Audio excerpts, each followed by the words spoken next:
Isang minuto para kay Kristo. Sa ilalim ng mapayapang langit ng Nazaret, marahil si Maria ay abala sa pang-araw-araw na gawain.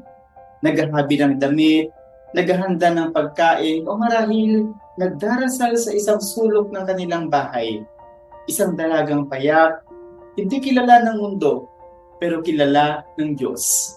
At sa gitna ng katahimikan, isang liwanag ang lumitaw at isang tinig ang pumuno sa paligid. Ang sabi, "Aba, Ginoong Maria, napupuno ka ng grasya, ang Panginoong Diyos ay sumasa iyo."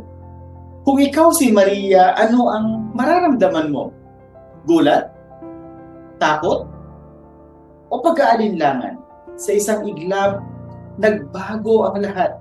May misyon siyang hindi niya hiniling, ngunit siya'y tumugon. Ang sabi niya, "Mangyari nawa sa akin ayon sa iyong salita." Sa buhay nating mga Pilipino, madalas tayong may sariling plano. Gusto nating makapagtapos, makapagtrabaho, itaguyod ang pamilya, pero may mga pagkakataong tinatawag tayo ng Diyos sa isang malaking misyon.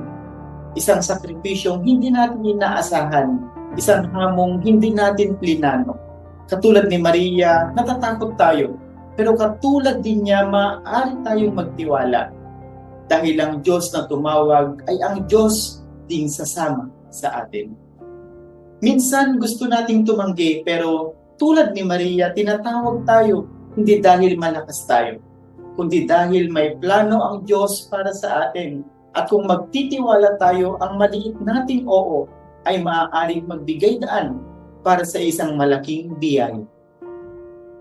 Ngayong araw, maglaan tayo ng sandali upang itanong, "Panginoon, ano ang tawag mo sa akin?" Tulungan mo akong sumagot ng buong puso, "Oo, narito ako." At sa simpleng oo, maaaring pagsimula ang himala. Ngayong araw, ipanalangin natin, "Panginoon, tulungan mo kaming tularan si Maria sa hirap man o ginhawa, sa takot man o pangamba, naway laging bukas ang puso kong sumagot, "Oo, Panginoon, narito ako." Yan ang isang minuto para kay Kristo.